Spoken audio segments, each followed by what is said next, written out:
In Genesis. In the last few weeks, we've been working with Abraham's life and moving into Isaac. And last week, talking a little bit about Isaac and Rebecca having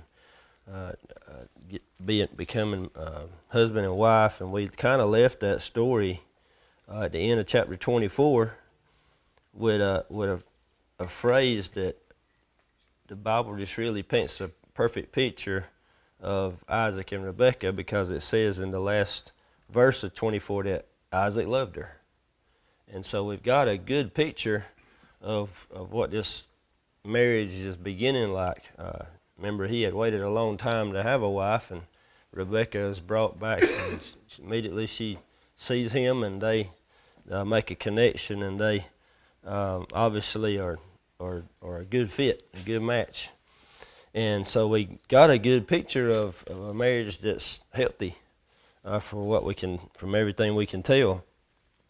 And today we'll look at this story of Isaac and Rebekah and their two sons that we're told are born, Jacob and Esau. Those of you that know this story, the facts of it won't be any surprise to you, but we'll try to see some things inside the story that maybe hadn't noticed before.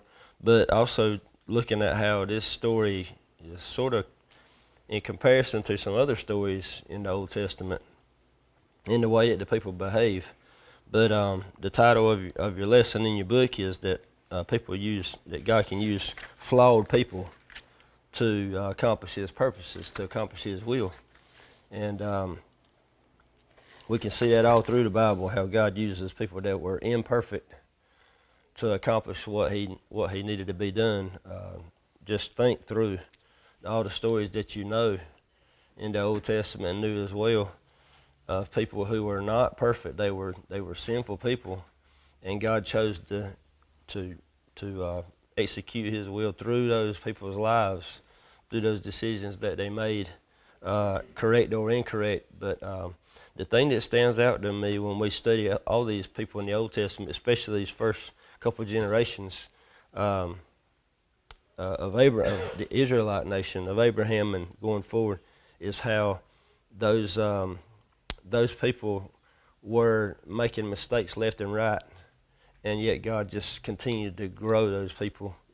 But His plan is clearly evident in their lives, because no matter what mistakes they make or bad decisions that they go ahead and carry out, God's will just seems to drive right through it like a truck through a brick wall. It doesn't stop it. And today's lesson, there's a point in it when studying where I had the thought, and I've thought this for a while anyway, but had the thought that God knows my life right now. Every decision that I'm going to make before I'm even born, He knows what I'm going to do. And in this story, that really popped up for me, because we see in the beginning of this story, and I'm going to begin to go through it. We see in the beginning of this story, though, how God knows. You can tell clearly what these people are going to do. And so he puts His will into that. And it doesn't allow for man's mistakes to mess up His plan. So anyway, as I said a minute ago, this marriage looks like it's starting very smoothly. Isaac loved her, and that's the way a marriage is supposed to begin. Isaac loves her. We saw from Rebecca's character last week, she's a hospitable, generous, unselfish person. And so the two of these should go well together. And they do, because if we see the first part of their life, we can see good things. But if we go on over, and if we're not actually going to stay right on our text in your book the whole time, but in 25 and verse 19, so I'm going to read a little pre-stuff to get us to where we are today.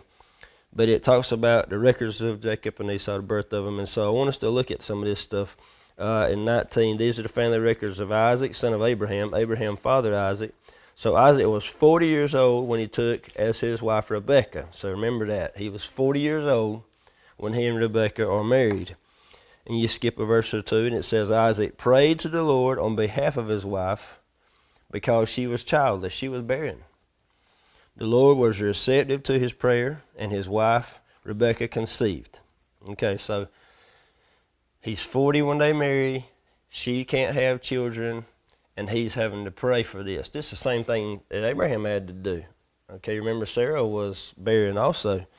And so it said the Lord was receptive to the prayer, and Rebekah did conceive. But it says in 22 of that chapter, the children inside her struggled with each other. And she said, why is this happening to me? So she went to inquire of the Lord, and she asked the Lord, what's going on? And so the Lord answers her and says, 2 nations are in your womb. 2 peoples will come from you and be separated. 1 people will be stronger than the other. And this is the part we should pay attention to. And the older will serve the younger. Now, how does God know this? Because he's all-knowing. And like I said a minute ago, I believe God knows every person's life. And you read it about people that believe in predestination. And, well, I don't know that I believe in predestination. I believe that God already just knows what we're going to do. But I don't think God makes the choice for us. It's up to us. We have to make a choice whether we're going to follow God or reject God. And we've seen that in the first parts of Genesis, and we'll actually mention some of that later. But as Cain and Abel made their choice, Adam and Eve made their choice. Noah and the people that lived around him in the time period, they made their choice. And the same thing happens here. But here it says that the older will serve the younger. So God is already telling her, there's 2 babies inside of you. They're going to be 2 different nations. And the older one is going to serve the younger one. He's already pronounced. That's how this is going to turn out. Okay, so verse 24, when her time came to give birth, there were indeed twins. The first one came out red looking, covered with hair like a fur coat, and they named him Esau. Okay, and Esau means red, but he was covered with red hair. Like a fur coat, it says. So apparently he just come out just covered, like a woolly mammoth or whatever, but he is just covered. So they named him Esau, which means red. After this, his brother came out, grasping Esau's heel. So they struggled inside, and you can tell. And as Esau is born, Jacob comes out behind, and he's holding on to his foot like, come here, buddy, I want to go first. And there's a struggle already. It says so he was named Jacob. And Jacob means supplanter, and if you look it up, it also means takes the place of. Okay, so look at the next sentence. Isaac was 60 years old when they were born. A minute ago we read he was 40, so 20 years have passed, no kids, and so now they've got these 2 twin boys. All right, when the boys grew up, and right there I was trying to find out the time period here, a lot of years. These guys are like 40 years old when we jump to that verse. A lot of time has passed. The boys grew up. Esau became an expert hunter and outdoorsman, but Jacob was a quiet man who stayed at home. Okay, so they're very different kids. Okay, Esau's the outside kid. He likes to go hunt, fish. He hunts with Dad. He's Daddy's buddy, and it's a tough one. And it says that Jacob was quiet and stayed at home. All right, so we start to see their characters are different right here. Their personalities are different. But here's where things start to turn sour. Verse 28. Isaac loved Esau because he had a taste for wild game, but Rebekah loved Jacob. And we see division begin. Right there, we see a split off. As Jacob has become the favorite of his mother, and Esau has become the favorite of his father. And this is going to become the split place where the rivalry starts. In verse 29 it says, once when Jacob was cooking a stew, Esau came in from the field exhausted. He said to Jacob, let me eat some of that red stuff because I'm exhausted. That's why he was also named Edom. Now, interesting note here, when you see Edom, that's a sort of a nickname off of Esau. But Edom also became a town, a city, a place. It also became a group, a people group, and this group came from Esau. Now, I don't know if any of you ever caught this before? We were studying a year or two ago, and we were studying out King Herod, who in the time of Jesus, that King Herod was an Edomite. He was a descendant of Esau. Okay, so Esau comes in from the field. He's tired. He goes in, and old Jacob's in there cooking. He's in the kitchen cooking, and he's made this stew. And Jacob comes in and says, he just slams down, "Let me have some of that stuff. I'm starving." And Jacob replies to him, "First sell me your birthright."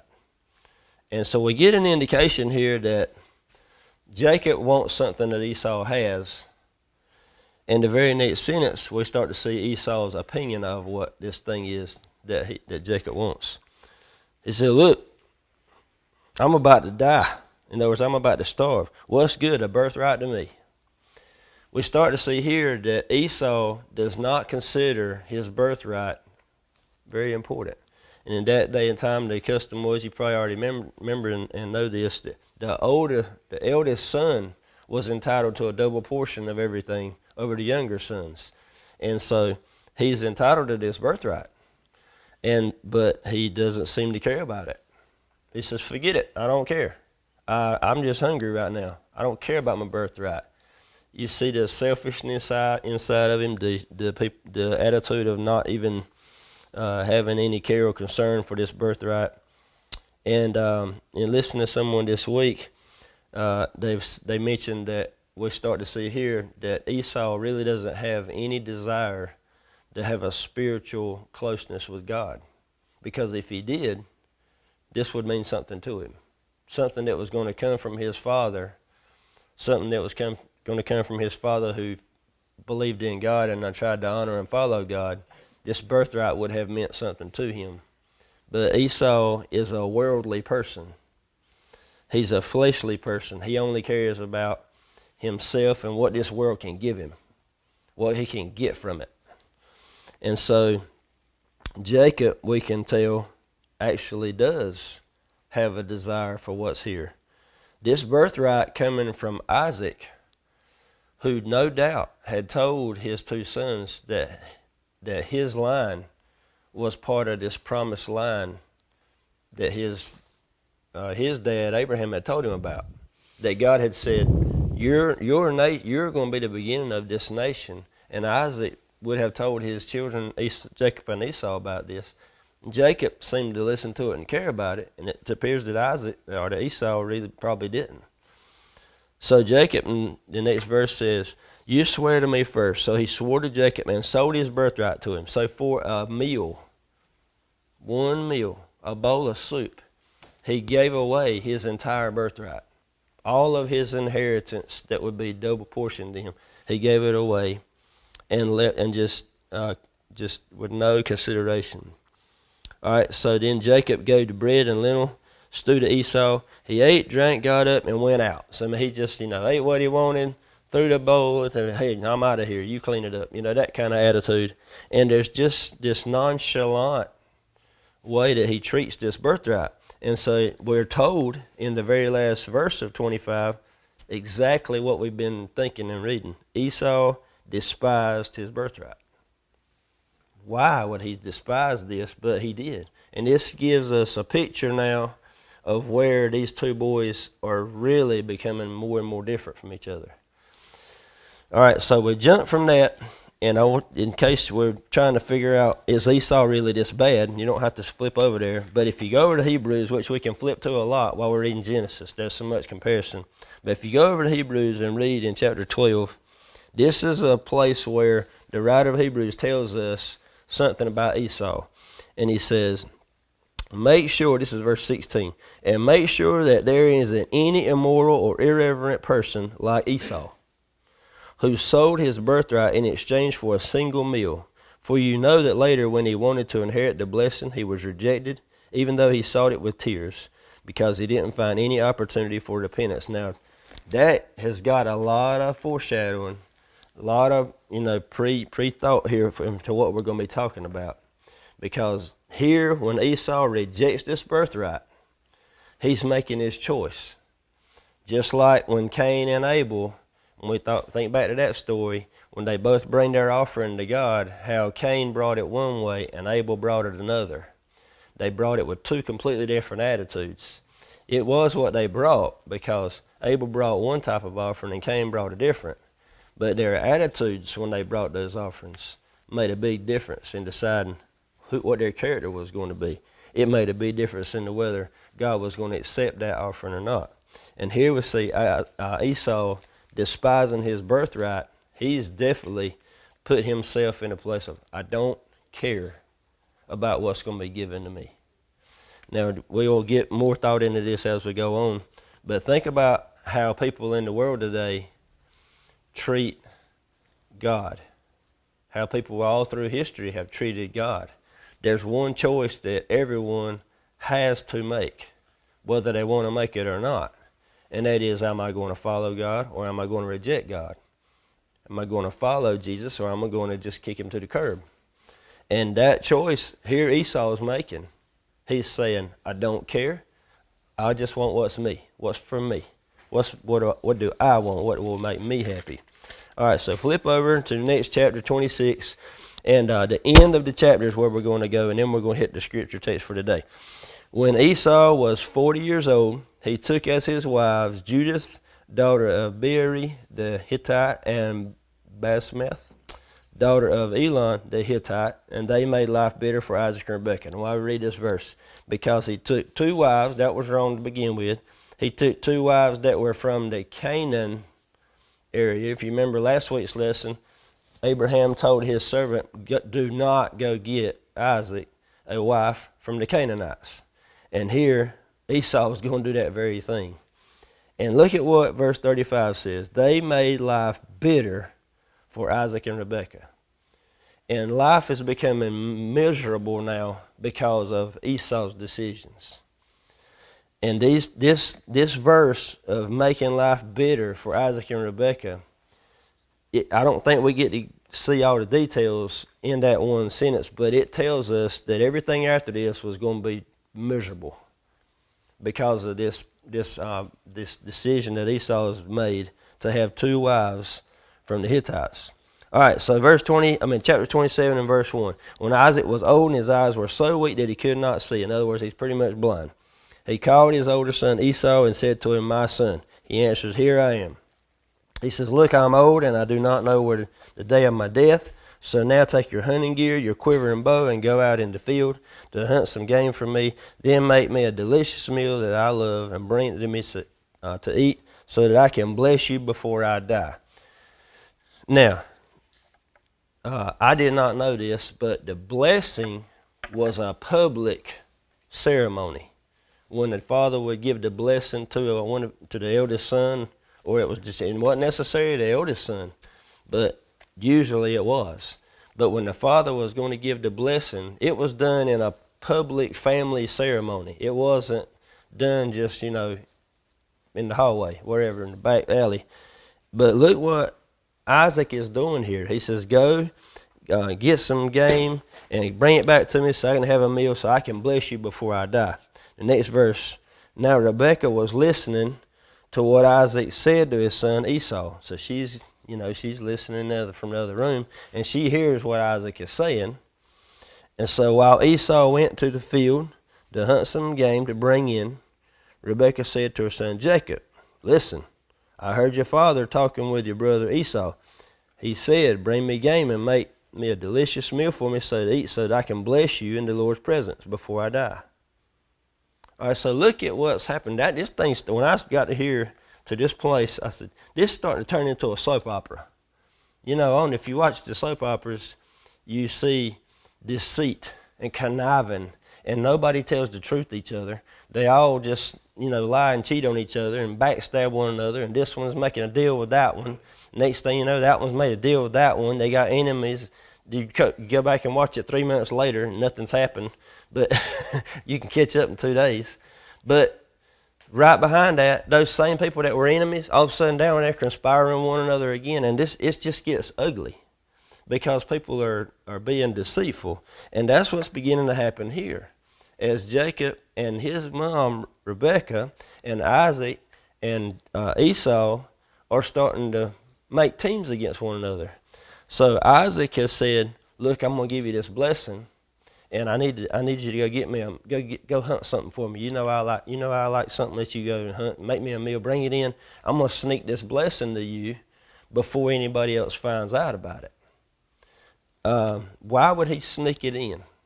And it's obvious that's what he's trying to do, because there's nothing that says we're going to have a blessing ceremony and I'm going to bless you. It says, go get a meal and feed me so I can bless you before I die. So why is he going to sneak it in? And I think it's because what we read earlier, when God had told Rebekah, the older will serve the younger. And if Isaac knew that, this was his attempt to override God's will. If I go ahead and give him the blessing, then that won't happen. And because Esau was his favorite, that we're told, and Jacob was not, he was going to try to go against God's will to make what he wanted to happen work out. And Rebekah, on the other side of the curtain, is listening to this and says to Jacob, look, I heard your dad talking to your brother, and he says, go make him a meal so he can give him a blessing. So she says, we're going to have to do some conniving of our own. So it says, now my son, listen to me and do what I tell you. Go to the flock, bring me 2 choice young goats, and I will make them into a delicious meal for your father, the kind he loves. Then you can take it to your father to eat, so that he may bless you before he dies. So she's got a plan. Isaac's got his thing going, and Rebekah now's got her thing going. And they're starting to form these little teams. They're going to have this rivalry here. And we see the next verse. Jacob answered Rebekah and says to his mom, look, my brother Esau is hairy. He's a hairy man, but I'm a man with smooth skin. Suppose my father touches me. Then it'll be revealed to him that I'm the deceiver and bring a curse rather than a blessing on myself. So he says, you forgot about something. Esau's a hairy guy. I don't have all that hair on my arms like he does. And if Dad touches me, he's going to know it's me and not Esau, and then I'm going to be given a curse instead of a blessing. This is not going to turn out well. She's got a plan for that too. So his mother says, your curse be on me, my son. Just obey me and go get him for me. She says, I'll figure it out. I'll take the blame if it works out that way. You just go do what I said. So Rebekah's got in mind, no, Esau's not getting that blessing because Jacob's going to get it. Now we can look at the deceitful way in which they're doing this. We can look at the dishonest and the crooked way, conniving way that all this is going on. But at the same time, so we can't excuse them on their actions. But at the same time, that was the will of God, that the older served the younger. Jacob was going to get this blessing no matter what. If they hadn't intruded, God would have made it happen another way because he'd already promised that was going to be the case. But these two couldn't wait. They were going to try to do it their own way and override God's will. So it says, so he went and got the goats. He brought them to his mom. His mother made the delicious food his father loved. Then Rebekah took the best clothes of her older son Esau, which were in the house, and had her younger son Jacob wear them. So she takes some of Esau's clothes, and you can imagine what they smell like if he's hunting all the time and working in the field all the time versus what Jacob's clothes would have smelled like. He stayed in the house all the time. I would imagine Esau's probably smelled like dead animals or dirt. You know what those clothes would smell like. And so it was a way, though, that when Jacob went in with Esau's clothes on him, Isaac would know by the smell. Have you ever been in somebody's house, maybe a grandparent's house or somebody's house, maybe an older house, whatever, and when you walk inside, you go, yep, I'm in that house. You can remember the smells and everything. And so he said he'll recognize you if you're wearing his clothes. He won't recognize you. You'll be able to camouflage. It also says she took some of the goat's skins and put it on his hands and the smooth parts of his neck. So I don't know how she made it stay there, but she took some of this goat hide and put it on him so that he would be hairy. He would have some hairy arms and neck. And she handed him the meal, verse 17, and the bread she had made to her son Jacob. So he goes in and says, my father, and calls him. And he answered and says, Here I am. Who are you, my son? And Jacob says to his dad, I am Esau, your firstborn. I have done as you told me. Please sit up and eat some of my game so that you may bless me. Did you notice what he said? Please sit up and eat some of this so you can bless me. Not please have some supper because you're hungry.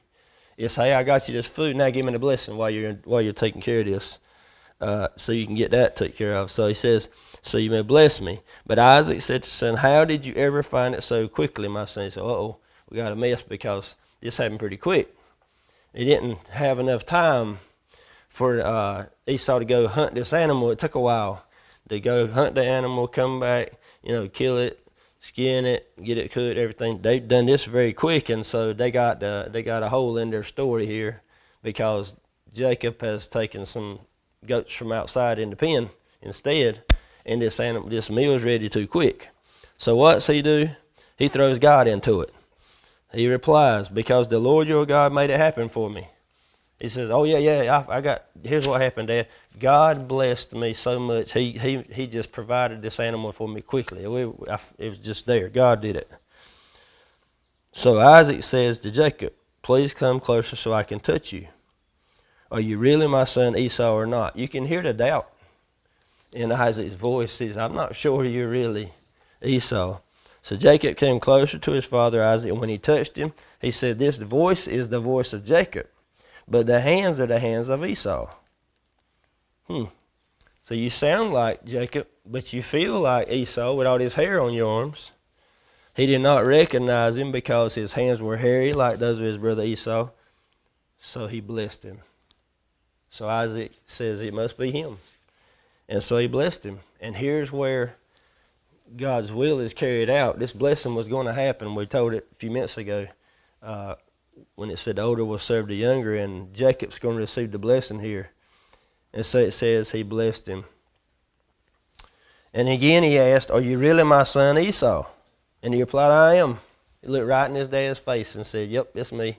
And so he's lied to him. Then he said, bring it closer to me. Let me eat some of my son's game so I can bless you. Jacob brought it closer, and he ate. He brought him wine, and he drank. And then his father Isaac said to him, please come closer and kiss me, my son. So he came closer and kissed him. When Isaac smelled his clothes, he blessed him and said, and then he spits out the blessing. I'm going to read it out. The smell of my son is like the smell of a field that the Lord has blessed. May God give to you from the dew of the sky and from the riches of the land and abundance of grain and new wine. May people serve you and nations bow down and worship. Watch here. Be master over your relatives. May your mother's sons bow and worship to you. Those who curse you will be cursed, and those who bless you will be blessed. And so all the blessing that the father would hand down to the son is poured out here on Jacob. And Isaac had intended for it to be on Esau. And so whether by deceit, and we can question all of that, we look at how the writer of our story says that God will accomplish his will through flawed people. And I'm convinced that Rebekah and Jacob didn't have to do this. God was going to make sure Jacob would receive the blessing anyway. He already pronounced it. But these two decided to do it their own way. So it says in verse 30, as soon as Isaac had finished blessing Jacob, and Jacob had left the presence of his father Isaac, his brother Esau arrived from his hunting. He had also made some delicious food and brought it to his father. And he said to his father, let my father get up and eat some of his son's game so that you may bless me. But his father Isaac said to him, who are you? And he said, I am Esau, your firstborn son. And look at what verse 33 says. Isaac began to tremble uncontrollably because he realizes what has happened, that he's been tricked, that he's been plotted against, and that he has given away that blessing to Jacob by accident. Who was it then, he said, who hunted the game and brought it to me? I ate it all before you came in, and I blessed him. Indeed, he will be blessed. And says he knew exactly who had done this, that it was Jacob.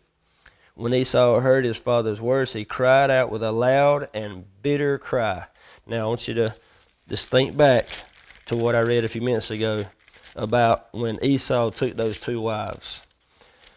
He took those 2 wives that were Hittites back in chapter 26. In the end, it said they made life bitter for Isaac and Rebekah. And now, when all this story's wrapping up, it says, when Esau hears the words of Isaac, his father, he cried out with a loud and bitter cry. And that word bitter is coming back to bite him. And the point of this whole thing is that Esau made his choice, even after having Isaac and Rebekah, who I believe both tried to honor and follow God. Abraham had taught his son Isaac, and Isaac should have been, and I believe was, an example to his sons. But then deceit and selfishness started to seep in, and Isaac made his choice to not follow the way of God. And you can tell in his actions and the way he has so much disdain for his birthright and just this nonchalant attitude towards anything that's coming from God. We get there all kinds of indications that Jacob was the one who had a spiritual interest and that Esau really didn't care. And so going back to our story with Cain and Abel, Cain was the one who really didn't have a spiritual interest, and Abel did. Cain just brought some vegetables and threw them at him, threw at God.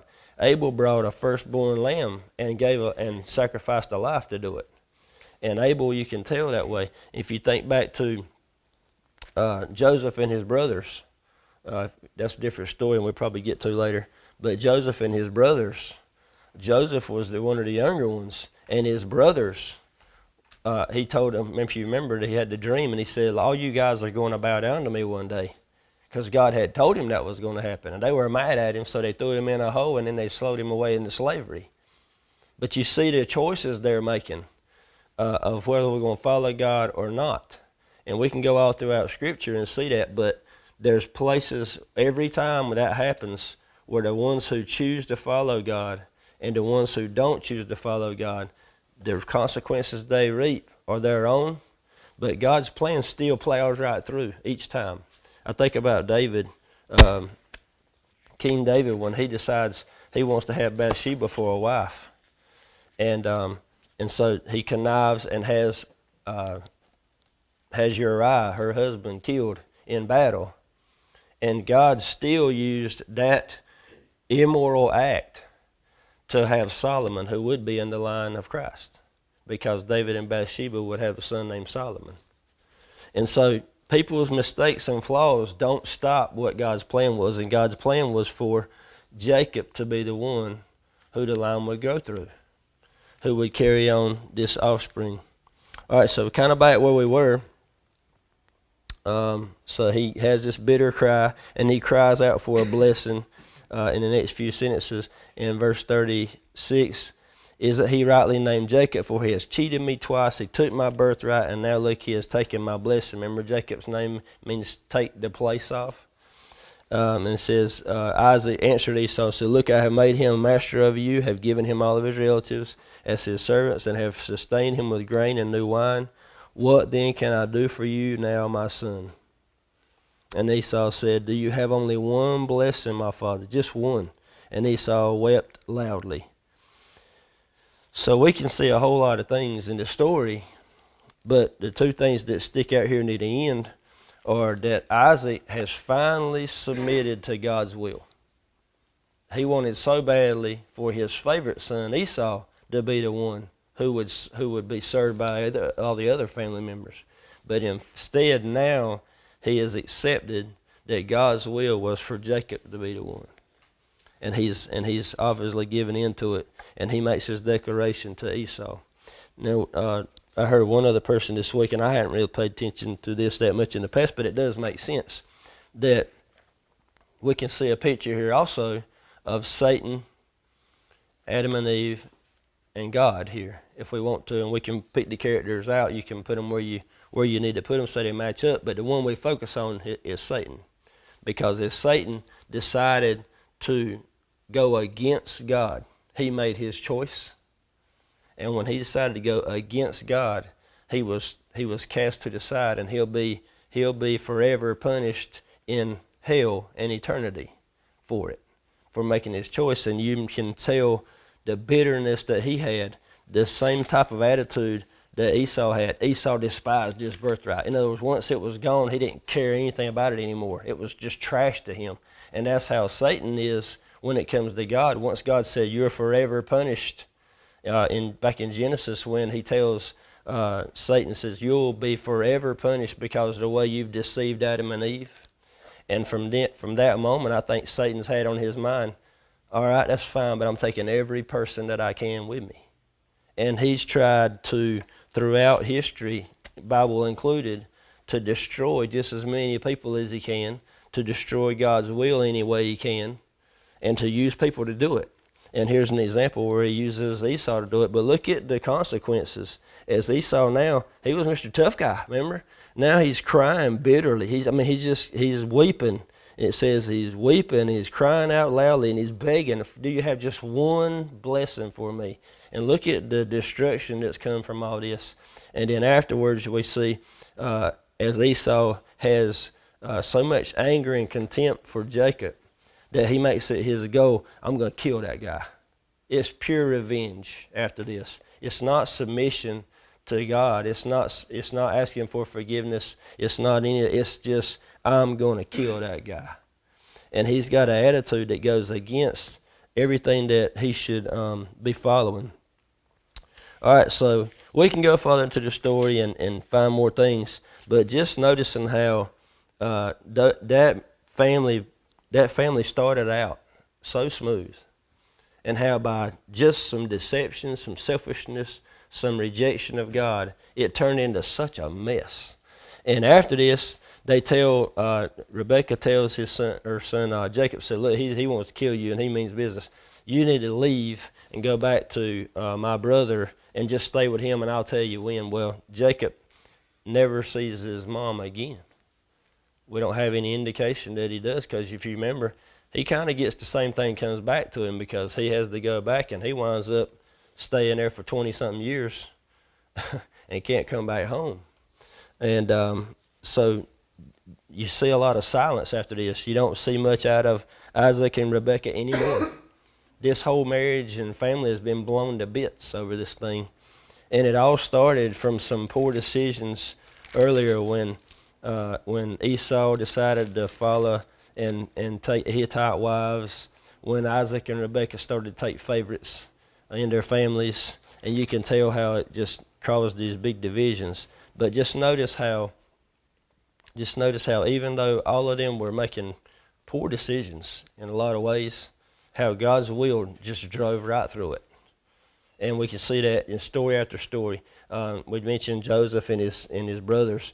You know, Joseph's thrown into slavery, sold into slavery. He winds up in Pharaoh's service, and he's in the end he's exalted because he continued to follow and worship God and just have his faith in God. And God used Joseph later to be someone who would save the nation by storing up the food. So God will use all these flawed characters, and it's the same thing with us. You know, I'm a sinner every day, but he still can use me some way. If it's say the right thing to one person, or even if I say the wrong thing to a person, that he can take my wrong words and make it work in his will, so that the person that needs to follow God and wants to follow God can get there despite my flaws. Okay, any other things you noticed, saw, questions, conversation? One part that sticks out to me, Yeah. especially this day and age with technology and all that, is Esau's problem with instant gratification. Yeah. He wanted it right now, and he was willing to give up something later on, and it ended up biting him in the butt. Yeah, that's true. That's a good one. Prodigal son, kind of like that. Yeah. The same thing. Yep. I want it now. Yeah. Any other things?